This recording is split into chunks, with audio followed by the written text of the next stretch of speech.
નમસ્કાર દર્શક મિત્રો, ફાસ્ટ ન્યૂઝ ઇવનિંગ બુલેટિનમાં હું ઉદય રાવલ આપનું સ્વાગત કરું છું। બુલેટિનની શરૂઆત કરીશું ઉમરગામના મુખ્ય સમાચારોથી।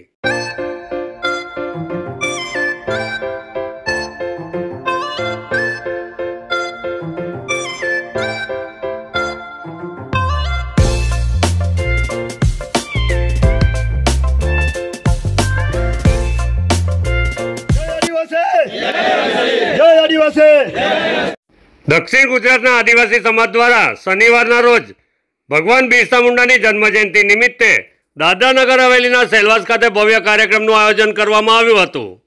કાર્યક્રમમાં ડેડિયાપાડાના ધારાસભ્ય ચૈતરભાઈ વસાવા, ધારાસભ્ય આનંદભાઈ પટેલ, દમણ અને દીવના સાંસદ ઉમેશભાઈ પટેલ સહિત મોટી સંખ્યામાં લોકો ઉપસ્થિત રહ્યા હતા। આદિવાસી સંઘર્ષ સમિતિના પ્રમુખ મનીષભાઈ હળપતિની અધ્યક્ષતામાં ઉમરગામથી મોટી સંખ્યામાં આદિવાસી યુવાનો રેલીમાં જોડાયા હતા। સેલવાસ ખાતે કાર્યક્રમ પૂર્ણ થયા બાદ ધારાસભ્ય ચૈતર વસાવા ઉમરગામની મુલાકાતે આવ્યા હતા।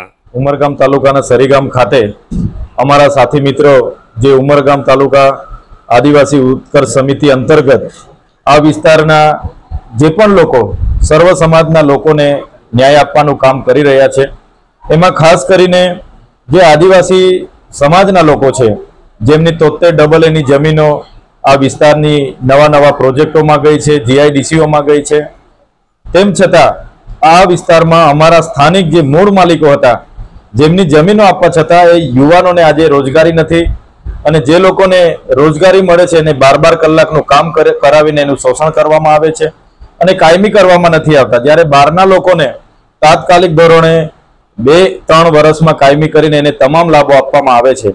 તેવી જ રીતે 73 એની જમીનો બીજા લોકોએ ગેરકાયદેસર રીતે બિન આદિવાસી લોકોએ જે પચાવી પાડી છે, નવા પ્રોજેક્ટોમાં જમીનો અમારી સંપાદિત થઈ છે અને એવા અનેક પ્રશ્નો આ વર્ષો જૂના અહીંયા પડતર છે, જેની સામે અમારા સાથી મિત્રો જ્યારે અવાજ બનીને એને ન્યાય આપવાનું કામ કરી રહ્યા છે, ત્યારે આજે અમે સૌ એમની મુલાકાત માટે આવ્યા છે। દમણ જિલ્લા આદિવાસી સમાજ દ્વારા ભગવાન બિરસા મુંડાની 150મી જન્મજયંતિની હર્ષોલ્લાસભેર ધામધૂમથી ઉજવણી કરવામાં આવી હતી। કચીગામ જરીપુલ પાસે બિરસા મુંડા ચોક ખાતે કાર્યક્રમનું આયોજન કરવામાં આવ્યું હતું। મોટી સંખ્યામાં આદિવાસી સમાજના આગેવાનો તથા નેતાઓ ઉપસ્થિત રહ્યા હતા। દમણ દીવ સાંસદ ઉમેશભાઈ પટેલે ભગવાન બિરસા મુંડાની પ્રતિમાને પુષ્પાંજલિ અર્પણ કરી હતી। 2021માં ભારત સરકારે ભગવાન બિરસા મુંડાની જન્મજયંતિને જનજાતીય ગૌરવ દિવસ તરીકે ઘોષિત કરી આદિવાસી સમાજના બલિદાન અને સાંસ્કૃતિક વારસાને પ્રોત્સાહન આપવાનો સંકલ્પ લીધો હતો। કાર્યક્રમમાં પ્રદેશ ભાજપ અધ્યક્ષ દીપેશભાઈ ટંડેલે કેન્દ્ર સરકાર દ્વારા આદિવાસી સમાજના વિકાસ માટે કરવામાં આવેલા પ્રયાસોને રેખાંકિત કર્યા હતા।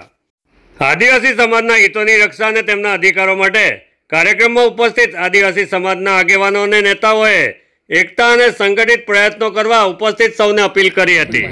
આજે બિરસા મુંડાજીની 150મી જન્મજયંતિ છે, 150મી, અને આજે જન્મજયંતિના અવસરે આપણાને દેશના વડાપ્રધાન નરેન્દ્રભાઈ મોદીજીએ જે નારો આપ્યો છે આદિવાસી ગૌરવ દિવસ, આ આજે આદિવાસી ગૌરવ દિવસની ઉજવણી કરી જઈ રહ્યા છે દમણ આદિવાસી સમાજ દ્વારા। અને અહીં અત્યારે જે બિરસા મુંડા ચોક જે નામ આપ્યું છે, સરકારે પણ એમણે એમના લેખનમાં લખ્યું છે કે બિરસા મુંડા ચોક છે। અહીં આપણે બિરસા મુંડાની પ્રતિમા સાથે અમે જે અહીં સમાજના આગેવાનો, રાજકીય પક્ષોના આગેવાનો તેમજ દમણ પ્રશાસનના અધિકારીઓને સાથે બોલાવ્યા છે અને એમના સાથે અમે આજે આદિવાસી ગૌરવ દિવસ મનાવવા જઈ રહ્યા છીએ। પારડી મોતીવાડા નજીક યુવતીના શંકાસ્પદ મોત પ્રકરણમાં પ્રાથમિક તપાસમાં જ યુવતીની હત્યા કરવામાં આવી હોવાનું બહાર આવ્યું હતું। પોલીસે યુવતીના મૃતદેહનું સુરતમાં પેનલ પીએમ કરાવ્યું હતું।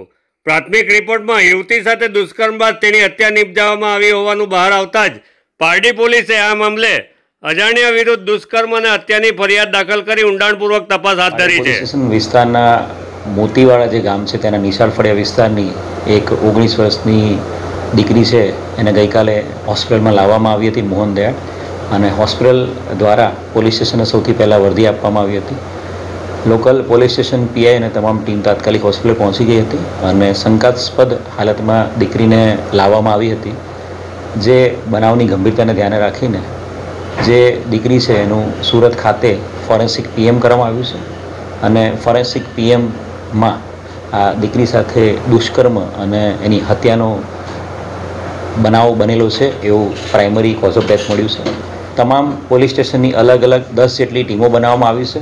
અલગ અલગ ટીમો દ્વારા સમગ્ર વિસ્તારમાં ઉદવાડાથી મોતીવાડાના તમામ જે વિસ્તાર છે એ તમામ વિસ્તારમાં ટેકનિકલ ઇન્ટેલિજન્સ, હ્યુમન ઇન્ટેલિજન્સ અને તમામ ફ્રન્ટ ઉપર વર્કઆઉટ કરવામાં આવી રહ્યું છે અને આરોપીને શોધી કાઢવાના પ્રયાસો હાથ ધરવામાં આવી રહ્યા છે. દીકરી છે એનું ગળું દબાવવાને કારણે એની મૃત્યુ આવ્યું છે અને એ જેવું પ્રાથમિક કારણ આવ્યું છે તરત જ આપણે હત્યાનો ગુનો દાખલ કરી દીધો છે. ધરમપુર ખાતે ભાજપ દ્વારા દિવાળી સ્નેહ મિલન કાર્યક્રમનું આયોજન કરવામાં આવ્યું હતું, જેમાં ધારાસભ્યો, સાંસદ, જિલ્લા પંચાયત પ્રમુખ સહિતના આગેવાનો ઉપસ્થિત રહ્યા હતા.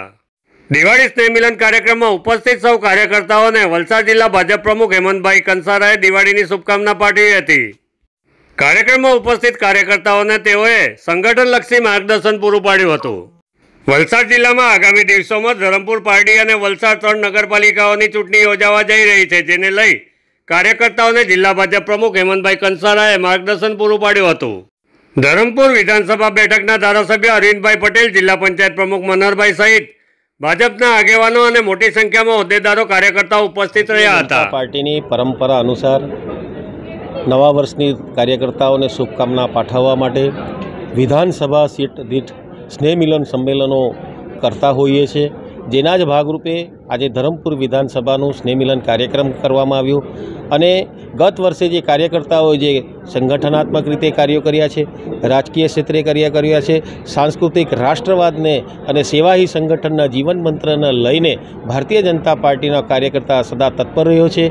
તો એ કાર્યો થકી એમને બિરદાવવા માટે અને આવનારા સમયની અંદર જે સંગઠનાત્મક કાર્યક્રમો આવી રહ્યા છે એ સંગઠનાત્મક કાર્યક્રમોની અંદર આગામી સમયની અંદર જે પંચાયતોની ચૂંટણી, નગરપાલિકાઓની ચૂંટણી અને 1 વર્ષ પછી તાલુકા અને જિલ્લા પંચાયતોની જે ચૂંટણી આવી રહી છે એના માટે પણ કાર્યકર્તાઓને તૈયાર રહેવા માટે અને સંગઠનને હજુ વધુ સુદૃઢ બનાવવા માટે અને સંગઠનનો પણ વ્યાપ વધારીને જે મંડળો જે છે એ 12 મંડળોથી હજુ વધીને આવનારા વલસાડ જિલ્લાની અંદર એ 12 મંડળોની અંદરથી 26 જેટલા મંડળો જ્યારે બનવા જઈ રહ્યા છે, તો સંગઠનનો વ્યાપ પણ ખૂબ જ દરેક બૂથ સુધી એનો પ્રસાર થવાનો છે.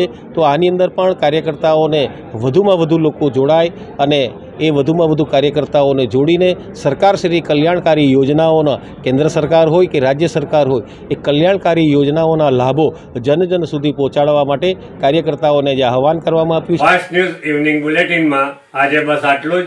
આવતીકાલે ફરી મળીશું. નમસ્કાર.